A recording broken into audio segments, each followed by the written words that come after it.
Good morning dear student. BKD online classes में आप सभी का क्या है स्वागत है। कल अपन ने किसकी बात की थी? Close packing in 3 dimension. त्रिविमीय संकुलन क्षमता किसमें देखी थी अपन ने? निबिड़ संकुलन 3D के अंदर देखा था। तो उसके अंदर दो कंडीशन आई थी कि एक बात अपन चतुष्फलकीय रिक्तियों को भर रहे थे और ढक रहे थे, दोबारा किसको ढक रहे थे? अष्टफलकीय रिक्तियों को क्या कर रहे थे? ढक रहे थे।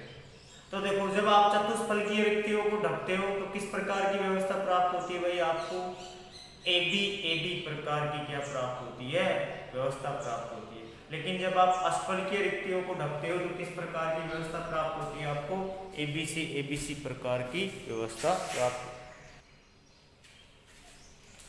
तो कल 3D निबिड़ संकुलन में क्या प्राप्त हो रही थी अपने को? दो प्रकार की व्यवस्था। तो जब अपन चतुष्फलकीय रिक्तियों को ढक रहे थे तो एबी प्रकार का पैटर्न प्राप्त हो रहा था और उस संरचना को क्या बोल रहे थे अपन? एससीपी संरचना बोल रहे थे। तो एससीपी का मैंने अरेंजमेंट आपको दिखा दिया था। अवयवी कणों की संख्या कितनी आई थी? 6 आई थी। और उसके बाद में अपन ने किसको ढका था? सेकंड वाले में अष्टफलकीय रिक्तियों को ढकने पर। तो अष्टफलकीय रिक्तियों को ढकने पर कौन सी व्यवस्था प्राप्त होती है भाई? आपको एबीसी प्रकार की व्यवस्था प्राप्त होती है। तो वहां पे बीच में छोड़ गया था थोड़ा सा एक नोट, स्पेशल नोट एक वाला है। तो आपको जब अष्टफलकीय रिक्तियों को ढकते हो तो आपको क्या व्यवस्था प्राप्त होती है? एबीसी प्रकार का पैटर्न प्राप्त होता है। लेकिन जब आप क्या करते हो? चतुष्फलकीय रिक्तियों को ढकते हो तो क्या प्राप्त होता है आपको? एबी अर्थात एबी प्रकार के पैटर्न को क्या लिख रहे थे? एससीपी। और जो एबीसी प्रकार का था उसको क्या रख रहे थे? सीसीपी या एफसीसी बोल रहे थे। क्यूबिक क्लोज पैकिंग या आपका फेस सेंटर्ड क्लोज पैकिंग, फलक केंद्रीय निबिड़ संकुलन या घनीय निबिड़ संकुलन। तो देखो, अब बात करते हैं उसके बारे में। इनकी समन्वय संख्या क्या होती है और इनकी संकुलन दक्षता क्या होती है? तो सबसे पहले नोट डाल के एक बात लिख दो कि एससीपी या सीसीपी या एफसीसी, इन तीनों की एससीपी, सीसीपी या एफसीसी, तीनों की ही संकुलन क्षमता उच्च होती है। तीनों की ही संकुलन क्षमता क्या होती है भाई? उच्च होती है। और कितने परसेंट होती है? और 74% संकुलन क्षमता होती है। कितनी होती है भाई? उनकी 74%। देखो, संकुलन क्षमता से मतलब क्या है कि इनका भरा हुआ भाग कितना है। तो इनका कितना भाग परसेंट भरा रहता है? 74% भाग में तो अवयवी कण व्यवस्थित रहते हैं, बाकी का 26% भाग क्या रहता है? रिक्त रहता है। तो तीनों प्रकार के एससीपी, सीसीपी या एफसीसी की संकुलन क्षमता क्या होती है भाई? उच्च होती है। और इनकी कितनी होती है? लगभग 74% होती है। और इनकी समन्वय संख्या कितनी होती है? 12 होती है। इनकी उपसंयोजक संख्या या समन्वय संख्या क्या रहती है? 12 रहती है। तो नेक्स्ट पॉइंट क्या होगा नोट में? एससीपी या सीसीपी दोनों ही प्रकार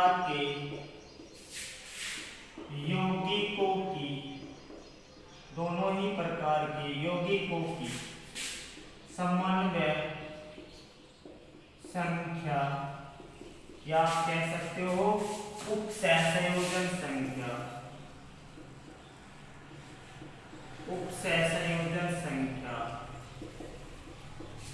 कितनी होती है भाई? 12 होती है। कितनी होती है? 12। इनकी उपसंयोजन संख्या कितनी होती है? 12 होती है। अर्थात एक अवयवी कण कितने अवयवी कणों के संपर्क में आता है? 12 अवयवी कणों के। अर्थात एक अवयवी कण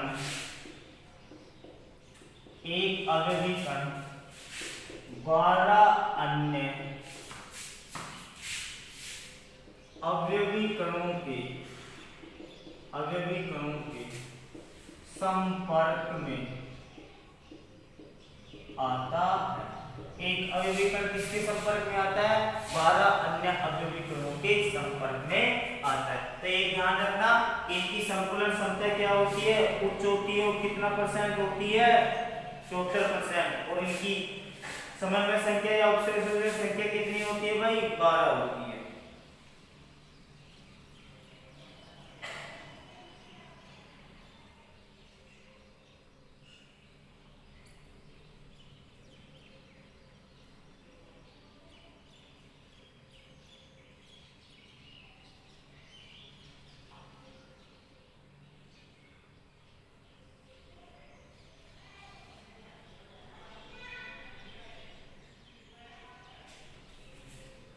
तो ये बात होगी आपकी निबिड़ संकुलन। अपन ने 1D में पढ़ लिया, 2D में पढ़ लिया, 3D में पढ़ लिया। अब बात करते, आपको कल 2 वर्ड देखी थी पिछले वीडियो में। एक तो कौन सी? चतुष्फलकीय छिद्र, और एक पढ़ा था अपन ने अष्टफलकीय छिद्र, अर्थात चतुष्फलकीय रिक्ति और अष्टफलकीय रिक्ति। तो अपन अब पढ़ते हैं अंतराकाशी छिद्र या अंतराकाशी रिक्तियां। आपका निबिड़ संकुलन क्या हो गया? कंप्लीट हो गया। तो नेक्स्ट हेडिंग डालिए अंतराकाशी छिद्र या अंतराकाशी रिक्तियां।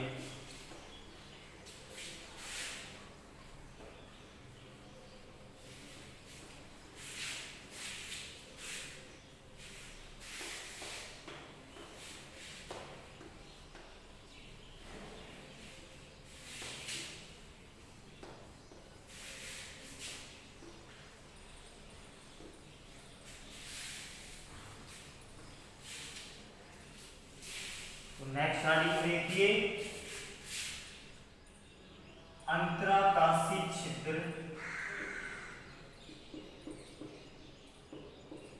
अंतराकाशी छिद्र या अंतराकाशी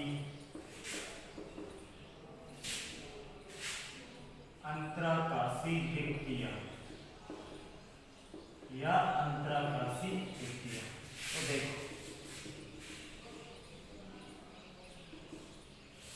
देखो अंतराकाशी छिद्र या अंतराकाशी रिक्तियां क्या होती है? तो गोले के निबिड़ संकुलन में कुछ रिक्तियां रह जाती हैं। अपन ने भी देखा था 3D में, वहां पे पहली परत में और दूसरी परत में कुछ रिक्तियां बन रही थी, टेट्राहेड्रल वॉइड और ऑक्टाहेड्रल वॉइड। तो गोले के निबिड़ संकुलन में या ठोसों के निबिड़ संकुलन में कुछ रिक्तियां रह जाती है। उन रिक्तियों को क्या कहते हैं? अंतराकाशी छिद्र या अंतराकाशी रिक्तियां। तो क्या लिखोगे? गोले के या ठोसों के निबिड़ संकुलन में, ठोसों के निबिड़ संकुलन में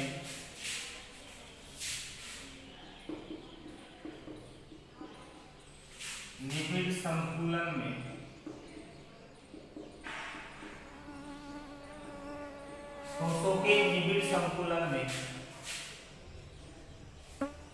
ठोसों के निबिड़ संकुलन में कुछ रिक्त स्थान रह जाते हैं। ठोसों के निबिड़ संकुलन में कुछ रिक्त स्थान रह जाते हैं, जिन्हें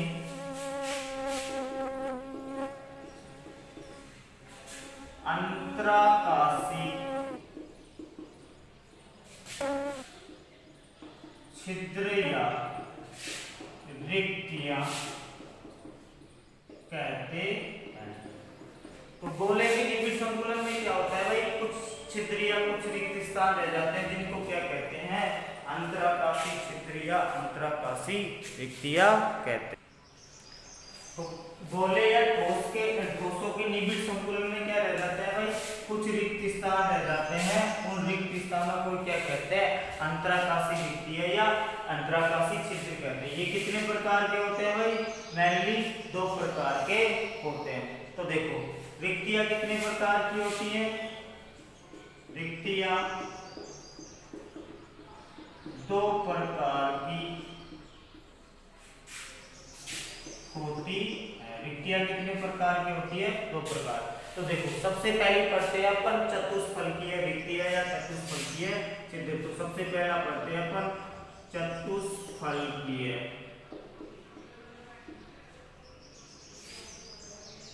छिद्र या रिक्तियां। चतुष्फलकीय छिद्र या रिक्तियां। Tetrahedral void, tetrahedral voids. ठीक है। चतुष्फलकीय रिक्तियां बनती कैसे हैं? देखो कल अपन ने पढ़ा था, जब प्रथम परत के ट्रायंगुलर पर त्रिकोण पर आप दूसरी परत का गोला रखते हो तो किसका निर्माण होता है भाई? आपका चतुष्फलकीय रिक्ति। और चतुष्फलकीय रिक्ति का निर्माण कितने गोलों से हो रहा था? 4 गोलों से। तो देखो अभी मैं संरचना से बनाता हूं, आपको दिखाता हूं किस तरह से चतुष्फलकीय रिक्ति बनती है। तो इसके अंदर 4 गोले होते हैं चतुष्फलकीय रिक्ति के अंदर, जिसमें 3 गोले तो क्या होते हैं? एक तल में तथा चौथा गोला उन गोलों के ऊपर या नीचे होता है। तो देखो चतुष्फलकीय रिक्ति का निर्माण कैसे होता है भाई? आपके देखो इस तरह से क्या होते हैं? 3 गोले तो क्या होते हैं? एक तल में होते हैं। इस तरह से क्या होते हैं? 3 गोले तो एक तल में होते हैं। जो इनके बीच में छिद्र है, इसके ऊपर चौथा गोला या इसके नीचे। तो देखो जो चौथा गोला है वो क्या रखोगे? ये बीच वाला छिद्र है, इसके ऊपर या नीचे। और तो इस छिद्र को ही क्या कहते हैं भाई? आपका चतुष्फलकीय वोइड्स कहते हैं ना, टेट्राहेड्रल वोइड्स कहते हैं। तो ये क्या हो गई आपकी चतुष्फलकीय रिक्ति। दोबारा से सुनो, चारों गोलों में से 3 गोले तो देखो नीचे मैंने डार्क सर्किल से बना रखे हैं, ये क्या होते हैं? एक तल में होते हैं। तो इन गोलों के बीच में जो रिक्त स्थान होता है, इसके ऊपर या इसके नीचे, तो इनके मध्य जो छिद्र होता है या रिक्त स्थान है, इसके ऊपर या नीचे। नेक्स्ट गोला या चौथा गोला रखने पर क्या बनता है आपका? जो इन गोलों के बीच में रिक्त स्थान बचता है उसी को क्या कहते हैं? आपकी चतुष्फलकीय रिक्ति कहते हैं। तो किस तरह से बनती है ये? इस तरीके से लगभग इनके केंद्रों को मिलाओगे तो ये क्या हो गया? 3 गोलों के केंद्र, और ये लगभग क्या हो गया? चौथे गोले का केंद्र। इस तरह से क्या हो जाएगा? एक टेट्राहेड्रल वोइड का क्या हो जाएगा? निर्माण हो जाएगा।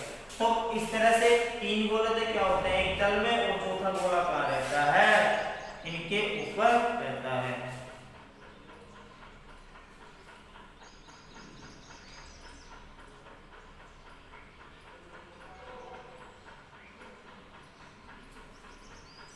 तो ये बात होगी। तो इस तरह से 3 गोले क्या होते हैं? एक तल में, और फिर क्या होता है? चतुर्थ गोला इन तीनों गोलों के बीच में बने छिद्र के ऊपर रखा जाता है या नीचे रखा जाता है। तो इन चारों गोलों के केंद्र को मिलाते हो तो एक क्या बनता है? समचतुष्क बनता है। और इस समचतुष्क के बीच में जो रिक्त स्थान रह जाता है उसी को क्या कहते हैं? चतुष्फलकीय रिक्ति या चतुष्फलकीय छिद्र कहते हैं।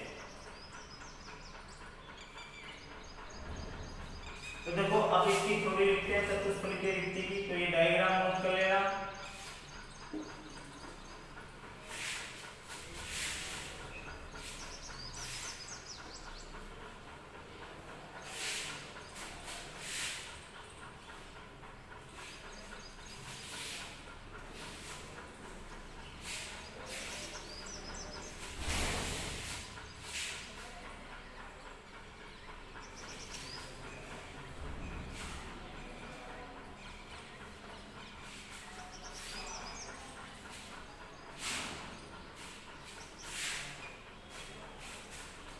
देखो नेक्स्ट अपन बात करते हैं किसकी? चतुष्फलकीय रिक्ति की।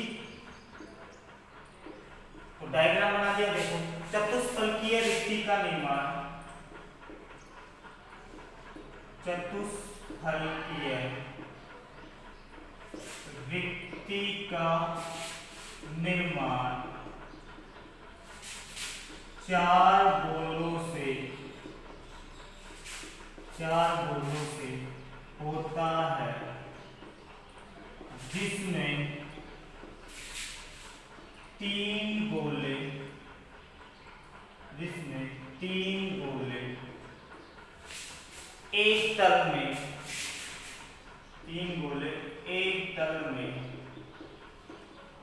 एक दूसरे को स्पर्श करते हुए रखे होते हैं। देखो 4 में से 3 गोले क्या होंगे, एक दूसरे को स्पर्श करते हुए एक ही तल के अंदर क्या होंगे, रखे होंगे। तथा चतुर्थ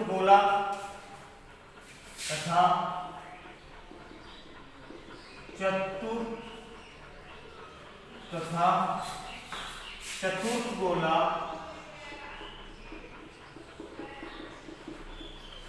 इन 3 गोलों से बने छिद्र के ऊपर या नीचे रखा होता है। तथा चतुर्थ गोला इन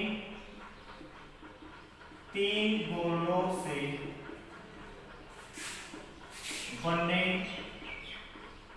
छिद्र के ऊपर या नीचे रखा होता है। तो चौथा वाला कहाँ आएगा, डायग्राम में अपन देख रहे हैं तो ऊपर आएगा या नीचे आएगा। इन चारों गोलों के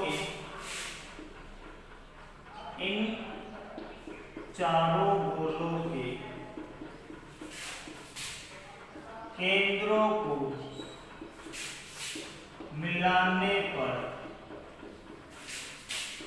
समचतुष्क बनता है तथा इस चतुष्फलक के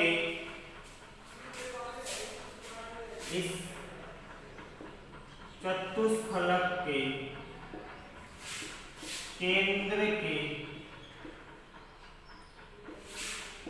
चारों ओर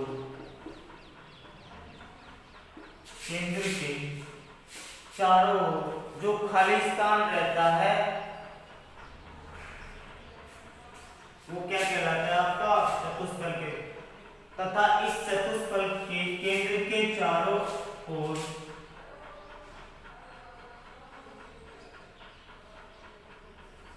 केंद्र के मध्य में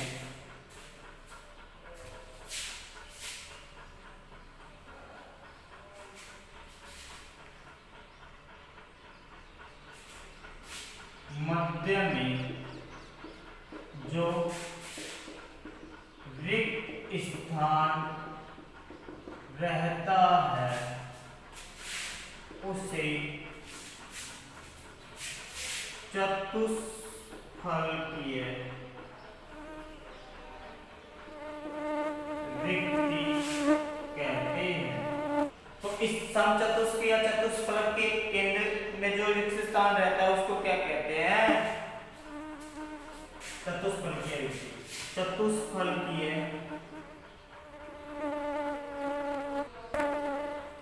रिक्ति का आकार या साइज कितना होता है भाई, r बराबर 0.225 कैपिटल R कितना होता है भाई 0.225 R। यहाँ पे कैपिटल R क्या है, गोले की त्रिज्या, स्मॉल r क्या है, चतुष्फलकीय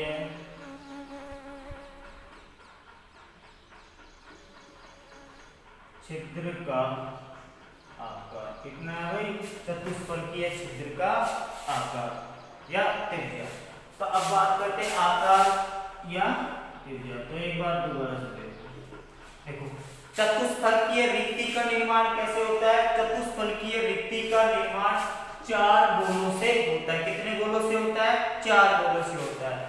तथा जिसमें 3 गोले क्या होते हैं, एक ही तल में एक दूसरे को स्पर्श करते हुए रहते हैं। 3 गोले एक तल में एक दूसरे को स्पर्श करते हुए रखे होते हैं। तो 4 में से 3 गोले कहाँ रहते हैं भाई, एक ही तल के अंदर एक दूसरे को स्पर्श करते हुए रहते हैं। तथा चतुर्थ गोला कहाँ रहता है, इन गोलों के बीच में बने हुए छिद्र के ऊपर या नीचे। चतुर्थ गोला इन तीनों गोलों से बने छिद्र के ऊपर या नीचे रहता है। चतुर्थ गोला कहाँ रहता है, जो इनसे जो छिद्र बन रहा था, अपने डायग्राम में देखो दोबारा से बना रहा हूँ। इस तरह से क्या बन रहा था भाई, आपके 3 गोले तो क्या होंगे, इस तरह से एक तल में होंगे, और जो चतुर्थ गोला है वो क्या आएगा, इसके ऊपर आएगा, और इनके बीच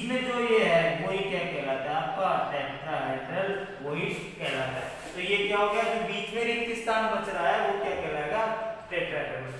तो चौथा गोला कहाँ आएगा, इन गोलों से बने छिद्र के ऊपर या नीचे।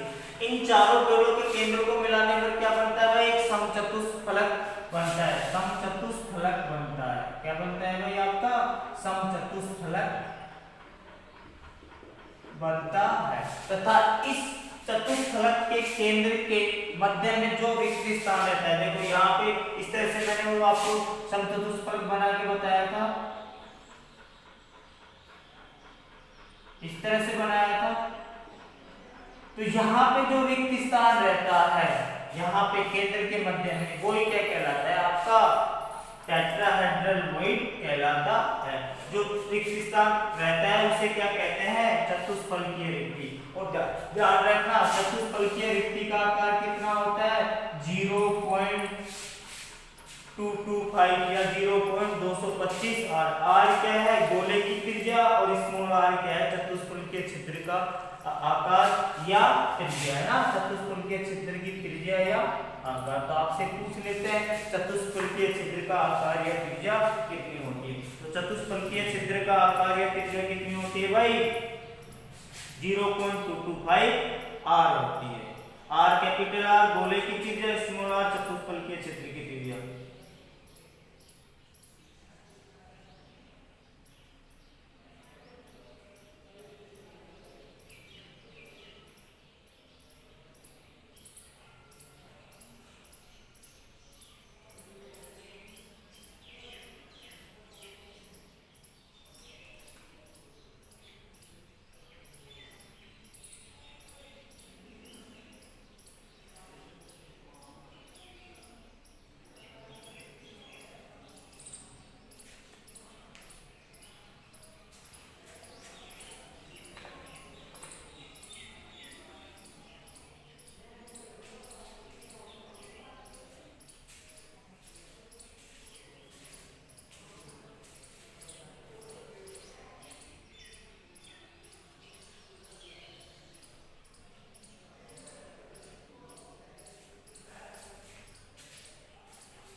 तो ये बात होगी भाई चतुष्फलकीय रिक्ति की।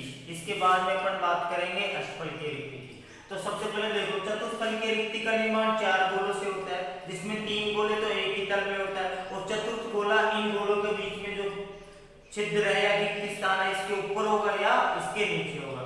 तो इन चारों गोलों के बीच में जो रिक्त स्थान रहता है वो क्या कहलाता है आपका, चतुष्फलकीय छिद्र कहलाता है। और चतुष्फलकीय छिद्र का आकार कितना होता है भाई आपका, 0.0225 आर होता है। नेक्स्ट पढ़ते हैं अपन अष्टफलकीय छिद्र। तो अष्टफलकीय रिक्ति का निर्माण कितने गोलों से होता है भाई, कल हुआ था 6 गोलों से। तो इस तरह से उनकी व्यवस्था देखते हैं, उसका साइज देखते हैं, इसे नोट करिए एक बार।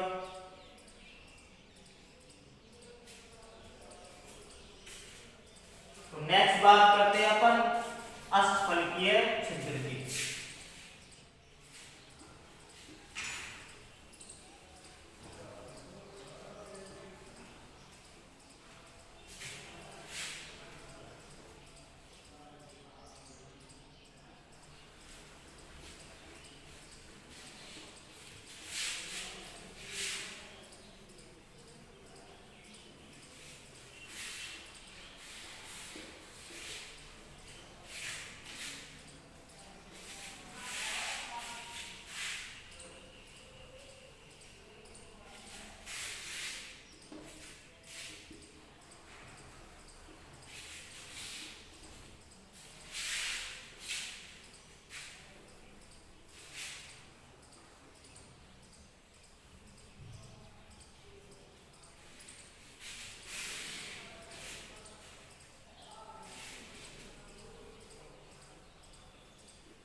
सेकंड बात करते हैं दूसरे प्रकार की रिक्ति की, अष्टफलकीय रिक्ति की। दूसरी रिक्ति कौन सी होती है भाई आपकी? अष्टफलकीय रिक्ति। अष्टफलकीय रिक्ति, अष्टफलकीय रिक्ति। Octahedral void, octahedral void. तो इसका डायग्राम देखो। ऑक्टाहेड्रल वॉइड या अष्टफलकीय रिक्ति का निर्माण कितने गोले से होता है? 6 गोलों से। जिसमें 4 गोले तो क्या होते हैं? एक तल के ऊपर रहते हैं, एक ही तल में रहते हैं, और जो 5वां और 6वां गोला होता है वो इन 4 गोलों के बीच में जो छिद्र रहता है, एक तो उसके ऊपर रहता है, दूसरा क्या रहता है? उनके नीचे रहता है। इन चारों गोलों को मिलाने पर क्या बनता है? एक वर्ग बनता है। और इन 6 गोलों को मिलाने पर क्या बनता है? एक अष्टफलक बनता है। तो इनके बीच में जो इन 6 गोलों के बीच में जो रिक्त स्थान रहता है वो क्या कहलाता है? आपका अष्टफलकीय रिक्ति कहलाता है। तो देखो किस तरह से निर्माण होता है अष्टफलकीय रिक्ति का। इस तरह से क्या होता है भाई?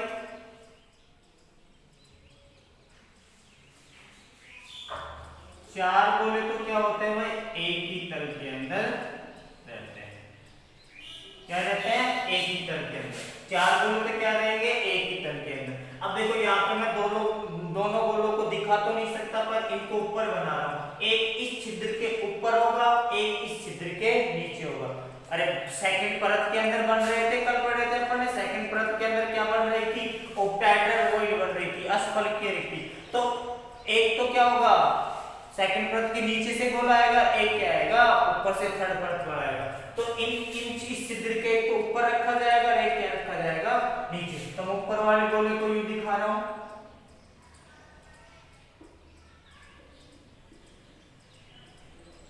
और नीचे वाले गोले को कैसे दिखाऊंगा?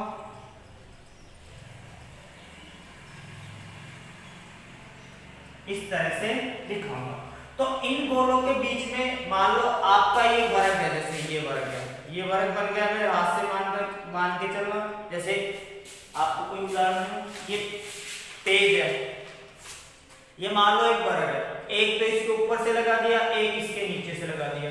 तो मैं इसको ऐसे दिखा रहा हूं। इन दोनों के बीच में, इन 6 गोलों के बीच में जो रिक्त स्थान है वो क्या कहलाएगा? आपका अष्टफलकीय रिक्ति कहलाएगा। तो इधर देखो, यहाँ पे इन सभी गोलों के केंद्र को मिलाते हो तो किसका निर्माण होता है भाई? एक अष्टफलक का निर्माण होता है। तो देखो कल अपन ने ट्रायंगुलर बनाया था इस तरह से। देखो दो क्या प्राप्त होते हैं आपको? विपरीत ट्रायंगुलर त्रिकोण प्राप्त होते हैं। देखो पहला त्रिकोण तो ये प्राप्त हो गया आपको, और दूसरा त्रिकोण क्या हो जाएगा?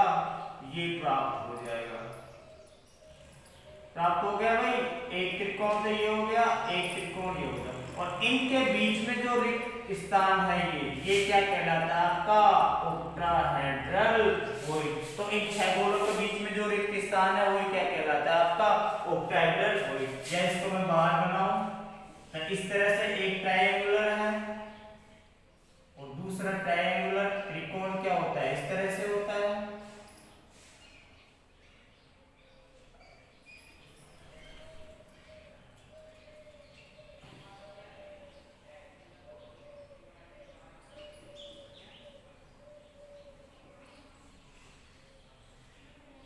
इस तरह से। और इन त्रिकोणों के केंद्रों को जब आप मिलाते हैं तो किसका निर्माण होता है भाई? आपके एक षटकोण का क्या हो जाता है? निर्माण हो जाता है। और ये जो बीच में वॉइड है ये क्या कहलाती है? आपकी ऑक्टाहेड्रल वॉइड। क्या कहलाती है भाई? आपकी ऑक्टाहेड्रल वॉइड। ये क्या कहलाता है? आपका अष्टफलकीय रिक्ति। तो 6 देखो, 1 2 3 4 5 और 6। इन 6 गोलों के बीच में जो रिक्त स्थान बचता है वो क्या कहलाता है? अष्टफलकीय छिद्र कहलाता है। तो देखो 4 गोले एक तल में होते हैं, 5वां गोला इनके ऊपरी छिद्र पर, और 6वां गोला क्या होता है? निचले छिद्र के ऊपर होता है। और इन चारों गोलों के केंद्र किसको बनाते हैं? एक वर्ग को प्रदर्शित करते हैं। तथा इन 6 गोलों के केंद्रों को मिलाने पर क्या प्राप्त होता है? आपको एक अष्टफलक हेक्सागोनल या अष्टफलक प्राप्त होता है। इस कारण इसको क्या कहते हैं? अष्टफलकीय रिक्ति कहते हैं। अब बात करते हैं इसकी थ्योरी की, इसके साइज की। देखो तो अष्टफलकीय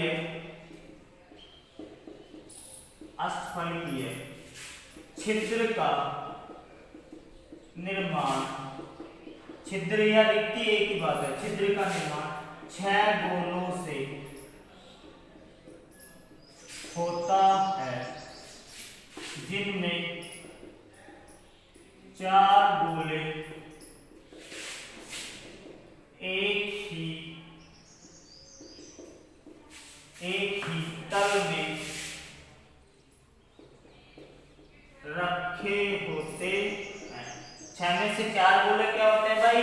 एक ही तल में रखे होते हैं, एक ही तल में एक दूसरे को स्पर्श करते हुए रखे होते हैं, एक ही तल में एक दूसरे को स्पर्श करते हुए रखे होते हैं। तो 4 गोले क्या होंगे भाई? ऊपर डायग्राम में दिखा रखा है, स्पर्श करते हुए रखे होते हैं तथा इनके केंद्र वृत्त के चारों कोनों पर, वृत्त के चारों कोनों पर स्थित होते हैं। देखो इन सभी गोलों के केंद्र को मिलाओगे तो क्या प्राप्त होता है? आपको एक वृत्त प्राप्त होता है तथा 5वां और 6वां गोला क्या होगा भाई? इन गोलों के ऊपरी छिद्र पर तथा 6वां गोला क्या होगा? निचले छिद्र पर। तो 5वां गोला इनके इन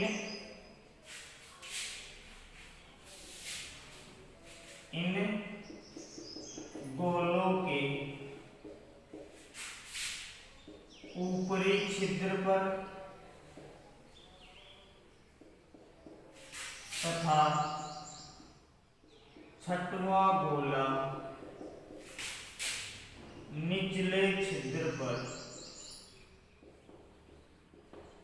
निचले छिद्र पर स्थित होता है। 6वां गोला कहाँ होगा? निचले छिद्र पर। 5वां कहाँ होगा? ऊपरी छिद्र पर। इन 6 गोलों के मध्य रिक्त स्थान को, इन 6 गोलों के मध्य रिक्त स्थान को अष्टफलकीय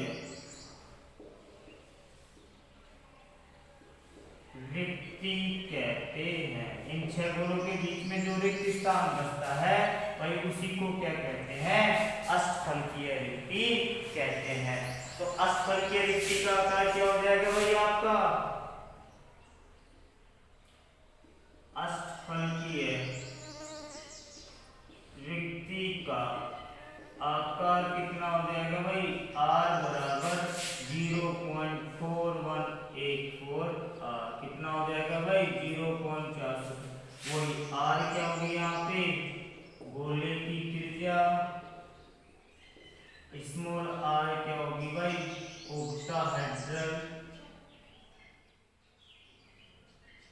ओक्टाहेड्रल वॉइड का आकार।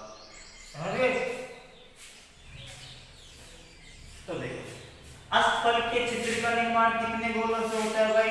6 गोलों से, जिनमें 4 गोले क्या होते हैं? एक ही तल में एक दूसरे को स्पर्श करते हुए रखे होते हैं। 6 में से 4 क्या होते हैं? एक दूसरे से स्पर्श करते हुए, देखो इस तरह से क्या हो रहा है? एक दूसरे से स्पर्श कर रहे हैं तथा इनके केंद्र वृत्त के इनके केंद्र कहाँ पे होते हैं? वृत्त के चारों कोनों पर होते हैं।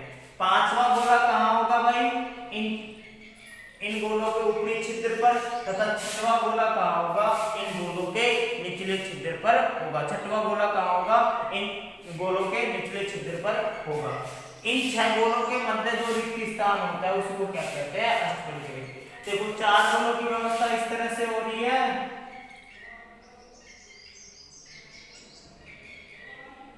तो इन गोलों के केंद्र को जब मिलाते हो तो आप एक वृत्त का निर्माण होता है। इसीलिए ये लाइन लिखी थी अपन ने कि इनके केंद्र वृत्त के चारों कोनों पर स्थित होते हैं। तो देखो अष्टफलकीय छिद्र का निर्माण कितने गोलों से हो रहा है? 6 गोलों से, जिसमें 4 तो एक तल में होते हैं, 5वां इनके ऊपरी छिद्र पर होता है और 6वां कहाँ रहता है? इनके निचले छिद्र पर। और इन 6 गोलों के बीच में जो रिक्त स्थान रहता है वही क्या कहलाता है? आपका अष्टफलकीय छिद्र कहलाता है। और अष्टफलकीय छिद्र का आकार कितना होता है भाई? r बराबर 0.414 होता है, 414 r। चतुष्फलकीय छिद्र का कितना आया था? 0.225। और अष्टफलकीय छिद्र का कितना आया है भाई? आपका 0.414 r आया। इस तरह से आपके दोनों प्रकार की वॉइड कंप्लीट हो गई। तो सबसे पहले अपन ने पढ़ी वॉइड में चतुष्फलकीय रिक्ति, जिसका निर्माण किससे हो रहा था? 4 गोलों से। 4 में से 3 गोले क्या थे? एक तल में, चौथा गोला क्या था? उनसे बने छिद्र के ऊपर या नीचे रखते हैं। तो इन चारों गोलों को मिलाने पर क्या बन रहा था? समचतुष्क। और इन समचतुष्क के मध्य में जो रिक्त स्थान था वो क्या कहलाता था? आपका चतुष्फलकीय रिक्ति। या इन चारों गोलों के मध्य क्या जो रिक्त स्थान था वो क्या कहलाता था? आपका चतुष्फलकीय रिक्ति। अब बात करते हैं सेकंड वाली अष्टफलकीय रिक्ति। अष्टफलकीय रिक्ति का निर्माण कितने गोलों से हो रहा है भाई? 6 गोलों से। 6 में से 4 गोले तो क्या होते हैं? एक दूसरे को स्पर्श करते हुए एक तल में होते हैं। 5वां गोला इनके ऊपरी छिद्र पर और 6वां गोला कहाँ रहता है? निचले छिद्र पर। तो इन 6 गोलों के मध्य रिक्त स्थान को क्या कहते हैं? आपकी अष्टफलकीय रिक्ति कहते हैं। और अष्टफलकीय रिक्ति का आकार कितना होता है भाई? 0.414। और उसका कितना था चतुष्फलकीय रिक्ति का? 0.225 r था। r क्या है यहाँ पे? दोनों में ही गोले की त्रिज्या। ठोसों के अवयवी कणों को गोला मान रहे हैं, इसलिए इनकी त्रिज्या।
तो ये क्या होगी भाई? दोनों प्रकार की रिक्तियां। अब देखो एक चीज पूछते हैं, मैं आपको बताऊंगा नेक्स्ट वीडियो में कि अष्टफलकीय रिक्तियां कहाँ कहाँ पे बनती हैं, कितनी संख्या में बनती हैं, और चतुष्फलकीय रिक्तियां कहाँ पे। उससे पहले मैं डायरेक्ट आपको लिखवा रहा हूँ टोटल वॉइड कितनी होती है, और आपको कुछ क्वेश्चन करवाना चाहता हूँ कि इनके ऊपर की यौगिक का सूत्र क्या होता है, किस टाइप के ये क्वेश्चन बनते हैं। तो नोट डाल के पॉइंट लिखना।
रिक्तियों की संख्या कितनी होती है उसके अवयवी कणों के बराबर।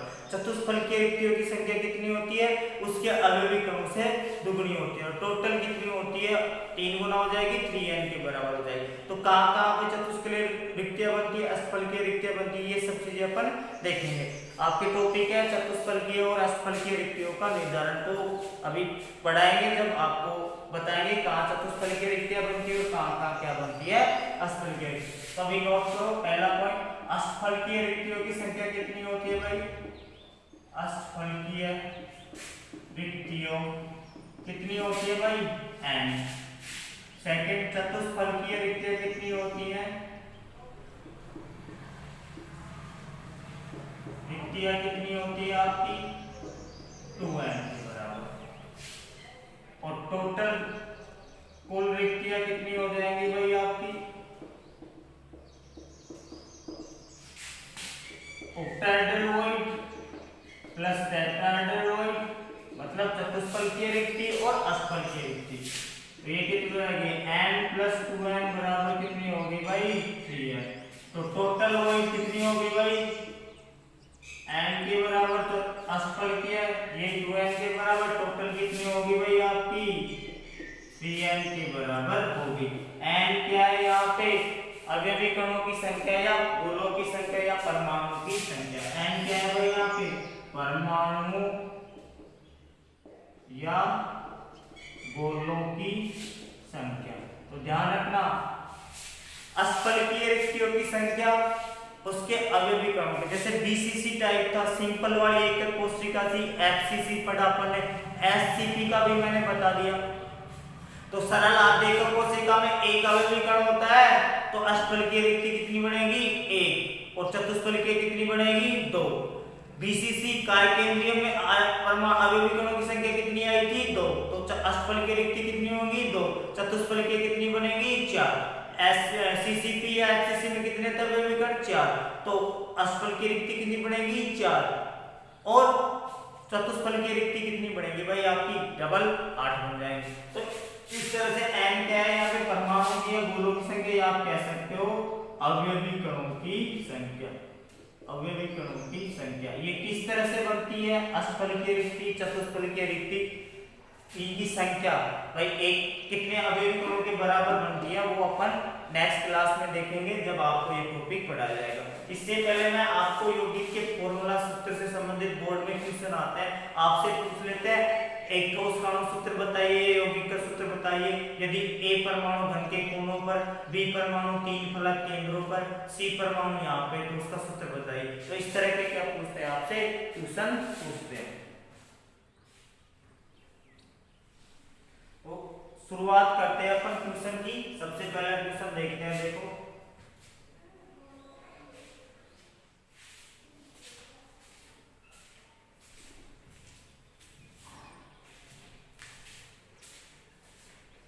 देखो सबसे पहला क्वेश्चन देखते हैं।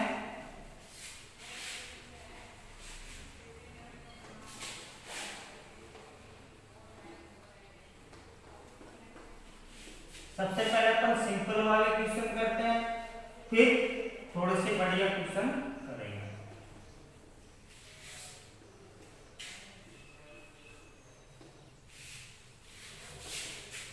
देखो पहला क्वेश्चन देखो आपका क्वेश्चन नंबर 10 क्या कह रहा है, एक घनीय ठोस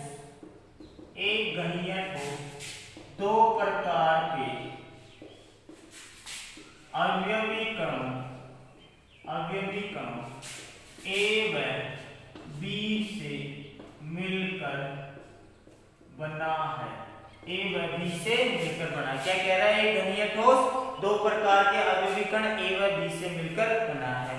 A घन के कोनों पर, A घन के कोनों पर तथा B घन के केंद्र पर उपस्थित है। B घन के केंद्र पर, B घन के केंद्र पर उपस्थित है। तो यौगिक का सूत्र बताइए। तो क्या कह रहा है, यौगिक का सूत्र बताइए। आपसे कह रहा है कि कोई घनीय ठोस है, वो दो प्रकार के अवयवी कणों से बना हुआ है, ए और बी से। ए कहाँ है, घन के कोनों पर, बी कहाँ है, घन के केंद्र पर। भाई डायग्राम बनाना चाहते हो तो बना लो, और नहीं बनाना चाहते हो तो भी चल जाएगा काम। देखो किस तरह से करना है, मैं डायग्राम से कर देता हूँ आपको सोल्व। ये बनाने की जरूरत नहीं, बनाना चाहते हो तो बना लो ना। क्या कह रहा है भाई आपको, इस तरह से क्या है भाई, एक घन है। सबसे सिंपल वाला क्वेश्चन है, इससे सिंपल क्वेश्चन नहीं होगा भाई इसमें। ये क्या है, घन है। इसमें क्या कह रहा है, ए परमाणु को मैं किससे दर्शा रहा हूं, इससे, और बी को किससे दर्शाऊंगा भाई, स्टार से। ध्यान रखना, ए को तो इससे डॉट से, बी को इससे स्टार से। ए परमाणु का है घन के सभी कोनों पर, घन के सभी कोनों पर, अर्थात घन में कितने कोण हैं भाई, 8। और बी परमाणु कहाँ है, केंद्र पर है। आपको कह रहा है बी घन के केंद्र पर, ए कहाँ है, ए। तो इस तरह के क्वेश्चन को सॉल्व करने के लिए क्या करना होगा, आपको अनुपात लेना होगा। ए अनुपात बी लिख लो या ए बी लिख लो, है ना, ऐसे सिंपल। तो ए परमाणु कहाँ है, घन के कोनों पर। घन में कितने कोने होते हैं भाई, आपको बता रखा है 8 कोने। तो ए परमाणुओं की संख्या कितनी हो गई, 8। एक परमाणु का कितना हिस्सा आया था, घन के कोने पर 1/8 आया था, सब कुछ बता रखा है आपको। अरे यहाँ पे 3 4 4 ऊपर से, तो एक अवयवी कण 8 अवयवी कणों के संपर्क में आएगा, तो एक का हिस्सा कितना हो जाएगा, 1/8। तो ए कहाँ है, कोनों के ऊपर, बी कहाँ है, केंद्र पे। तो केंद्र पे तो केवल एक ही होता है, और उसका हिस्सा कितना होता है भाई, 1 होता है। तो इस तरह से क्या हो जाएगा, 8 से 8 गया, तो ये 1 से 1, तो कितना आ गया भाई, 1:1। तो आप लिख सकते हो यौगिक का सूत्र क्या आ गया भाई, आपका AB आ गया। ये क्या हो गया भाई, यौगिक का सूत्र हो गया। सबसे सिंपल वाला, ऐसे जो भी अवयवी कण दे उसको लिख लो। ए कहाँ है, कॉर्नर के ऊपर, ए कहाँ है, कॉर्नर के ऊपर, और बी क्या है, सेंटर में, ना केंद्र में। तो केंद्र में हिस्सा कितना होता है, 1, कॉर्नर पे 1/8। अब देखो कॉर्नर में, जैसे इस क्वेश्चन को टिपिकल करेंगे कि भाई 6 कॉर्नर के ऊपर है, केंद्र पे है। तो अभी देखो दूसरा क्वेश्चन देखते हैं। तो आप इस तरह से क्या करोगे इनका, तो एक कॉर्नर पे एक अवयवी कण का हिस्सा कितना होता है, 1/8। टोटल कोने कितने, 8, तो 8 होंगे, एक एक, और बी का 1 होगा। तो इस तरह से क्या करो अनुपात, तो ये आपका क्या आ गया, यौगिक का सूत्र आ गया।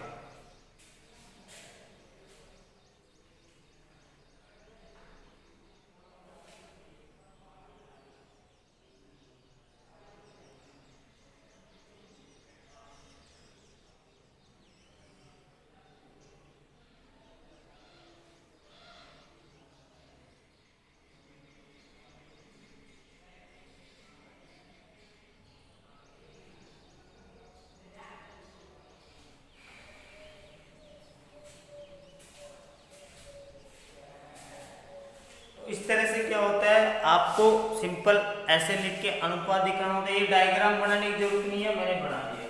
अब आपको देखो थोड़ा सा टिपिकल क्वेश्चन, आपसे ये कहते हैं कि भाई 6 कोनों पे है, 3 फलक पे है, एक केंद्र पे है, तो उसका अनुसूत्र कैसे निकालोगे, यौगिक का सूत्र। तो देखो दूसरे टाइप का क्वेश्चन देखो, एक तो बिल्कुल सिंपल वाला क्वेश्चन है, आपको दूसरा क्वेश्चन क्या कह रहा है,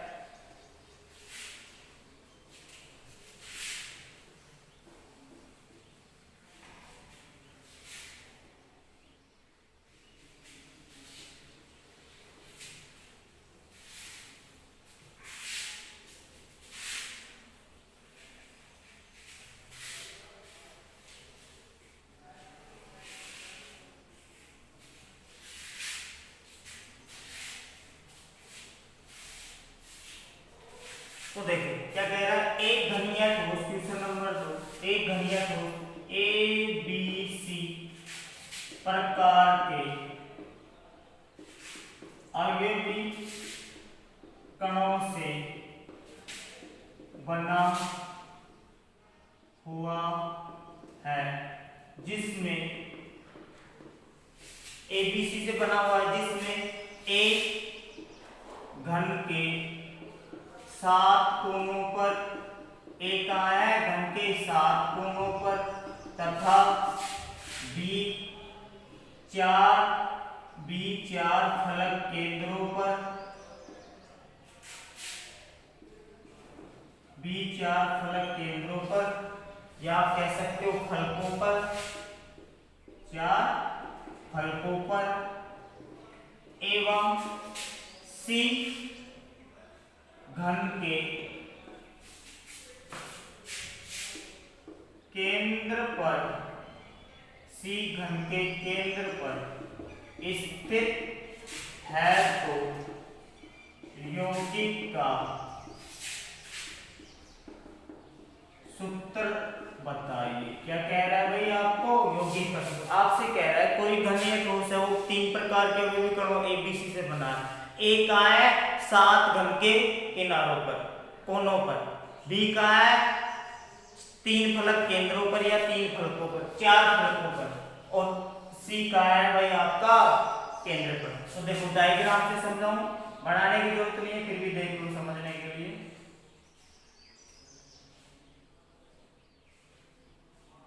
इस तरह से क्या बन गया भाई आपका एक घन बन गया। तो ये क्या कह रहा है, ए को मैं उसी तरह से किससे दर्शा रहा हूं, इससे, बी को किससे दर्शाऊंगा, इस तरह से, और सी को कहां से दर्शाऊंगा, आप कैसे राउंड से, ध्यान रखना।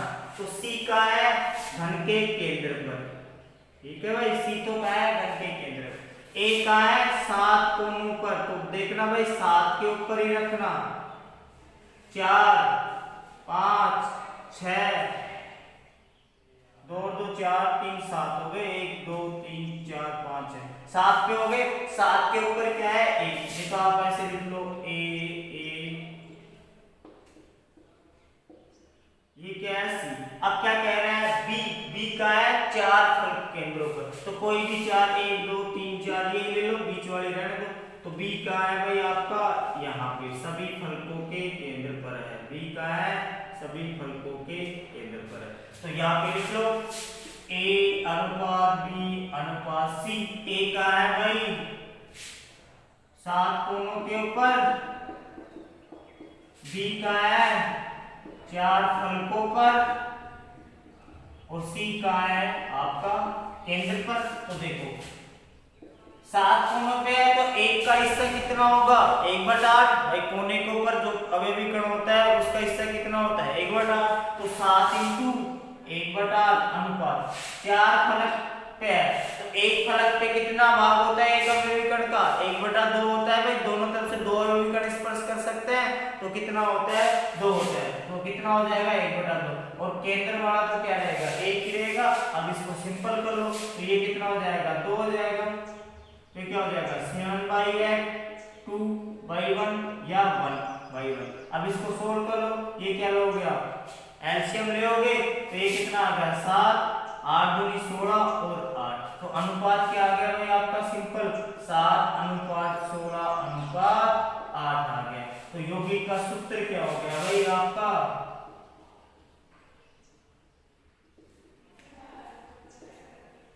A7 B16 और C8 हो गया।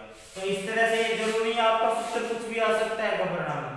अब ये अनुपात क्या रहना चाहिए, सरल अनुपात होना चाहिए, ये कट पिट सकता है, नहीं कर सकता। तो इस तरह से आपको क्या करना है, जहां पे जितने अवयवी कण दिए हुए हैं उसको वहां पे रखना है, उनका कितना हिस्सा शेयर होता है एक का, उससे गुणा करना है, इस तरह से अनुपात निकाल के डायरेक्ट रख देना। तो इस तरह से आप क्या कर लोगे भाई, ये क्या हो सकते हैं, इसके ऊपर क्वेश्चन। अब ये तो सिंपल वाली बात हो गई कि कोने पे है, केंद्र पे है। अब इसमें अष्टफलकीय चतुष्फलकीय रिक्ति, ये तो एक घनीय ठोस है सिंपल वाला। आपको यदि एससीपी प्रकार का दे दे, सीसीपी प्रकार का दे दे, तो वो किस तरह से करते हैं, वो क्वेश्चन देखते हैं। देखो अपन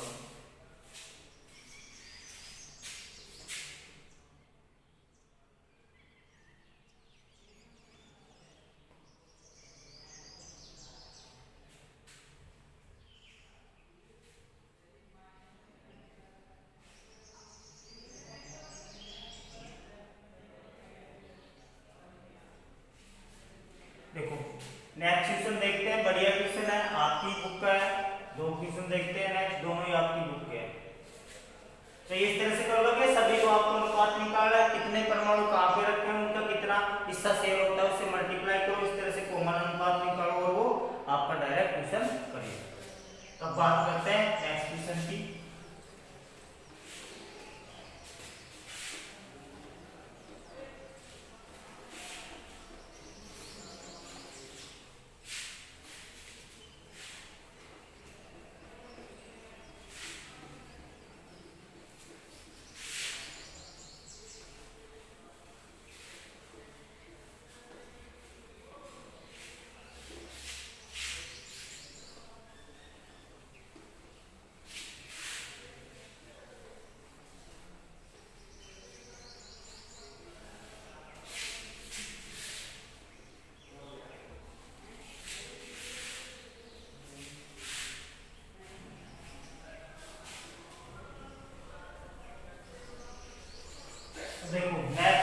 देखिए बढ़िया क्वेश्चन है।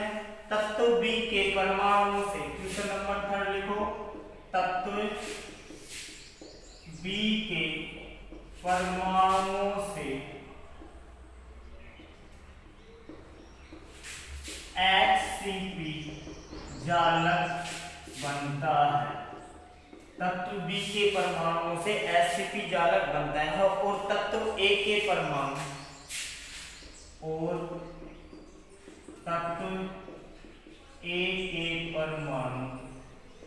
तत्व बी के परमाणु से क्या बनता है HCP जालक, और तत्व ए के परमाणु 2/3 चतुष्फलकीय 2/3 चतुष्फलकीय रिक्तियां भरते हैं। देखो बी तो क्या बना रहा है HCP जालक, और ए क्या कर रहा है आपकी 2/3 चतुष्फलकीय रिक्तियां भरते हैं। ए और बी तत्वों से बनने वाले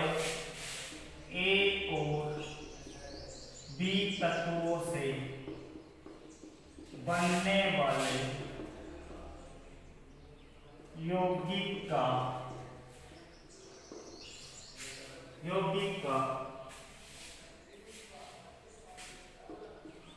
सूत्र क्या होगा? तो क्या कह रहे हैं, ए और बी से बनने वाले यौगिक का सूत्र क्या होगा? तो देखो आपसे जो कह रहा है सबसे पहले उसको देखो, ए के बारे में क्या कह रहा है और बी के बारे में क्या कह रहा है। देखो बी के परमाणु क्या बना रहे हैं HCP जालक, तो बी क्या बना रहा है भाई आपका HCP जालक। तो HCP जालक में अभिकरणों की संख्या कितनी थी भाई 6 आई थी, कल आपको बताए थे। 12 तो कहां थे सभी षटकोण पर, एक का हिस्सा कितना था 1/6, 3 क्या थे बीच में सेंटर में, और दो कहां थे उसके बीच के फलक में। तो कितनी आई थी आपकी 6 आई थी भाई। तो देखो दोबारा से देखो n का मान कैसे आया था 1/6 इंटू 12 प्लस 1/2 इंटू 2 प्लस 3 गुना 1, ये क्या आया था भाई इसका 2 1। तो n बराबर 2 प्लस 1 प्लस 3 बराबर कितना आया था 6। ये कहां थे, ये तो फलक केंद्र पर, ये केंद्र पर, ये क्या थे किनारों के ऊपर फलक के कोनों पर।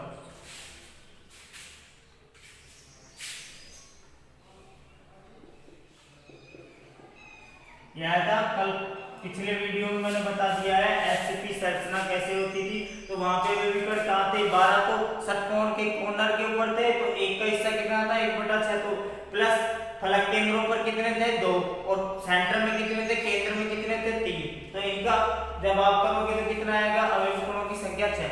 तो बी प्रकार का यौगिक क्या बना रहा है भाई आपका HCP जालक, तो उसके अवयवीकरणों की संख्या कितनी आ गई भाई 6, तो बी की संख्या कितनी आ गई 6।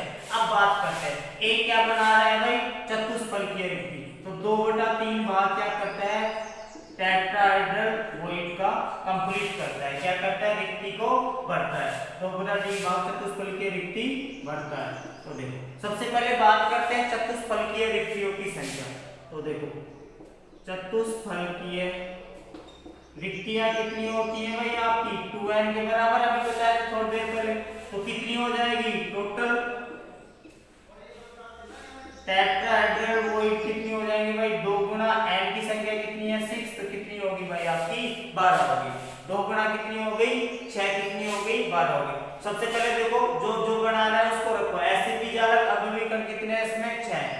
ए क्या कर रहा है 2/3 भाग चतुष्फलकीय रिक्तियों को भरता है, तो आपको चतुष्फलकीय रिक्तियों की संख्या तो पता होनी चाहिए ना। तो देखो 2n के बराबर होती है, n का मान कितना है यहाँ पे 6, परमाणु या अवयवकोणों की संख्या, तो ये कितनी हो गई टोटल टेट्राहेड्रल वॉइड कितनी हो गई 12 हो गई। अब यहाँ पे बात करते हैं कितना परसेंट भरता है 2/3 टेट्राहेड्रल वॉइड, 2/3 भाग क्या होता है टेट्रा, तो क्या हो जाएगा 2/3 कितनी है टेट्राहेड्रल वॉइड कितनी है भाई 12, तो ये कितना हो जाएगा 4 8 हो गया भाई आपका ये याद हो यार। तो ए और बी का भाग कितना है भाई आपका 8 8 B 6, इसको और सरल कर सकते हो 2 से भाग देके क्या आ गया आपका A4B3।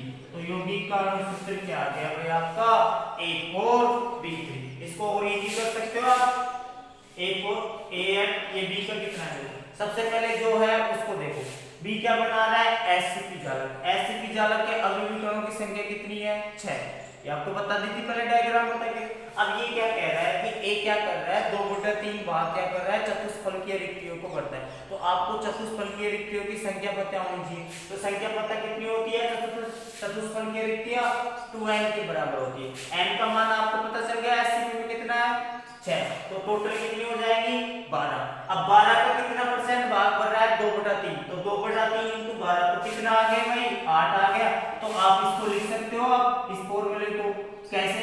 A8B6। इसको और इजी कर सकते हो, 2 से काट के 4 3 हो जाएगा ये। तो ये आपका फाइनली फॉर्मूला क्या आ जाएगा?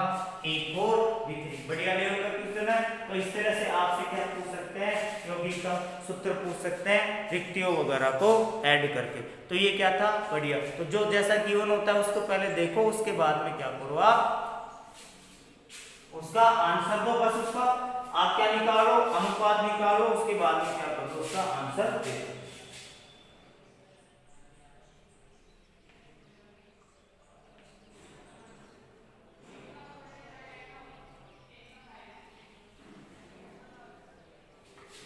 ये नोट करिए, फिर आपको एक बिल्कुल इजी सा क्वेश्चन देखते हैं।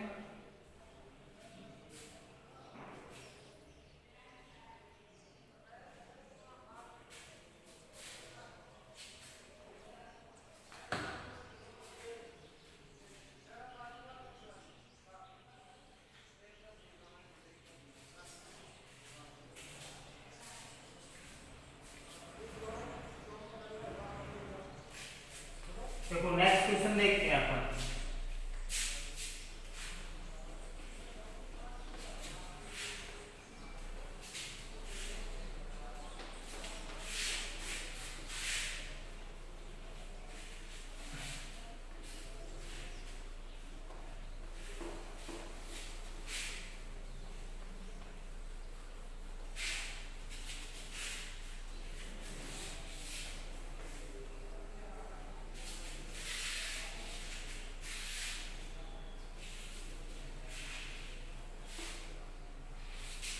देखो नेक्स्ट क्वेश्चन बिल्कुल इजी सा है। Question number 4। एक यौगिक दो तत्वों x और y से निर्मित है। एक यौगिक दो तत्वों x एवं y से निर्मित है। क्या कह रहा है आगे? y तत्व के परमाणुओं से CCP बनता है। y तत्व के परमाणुओं से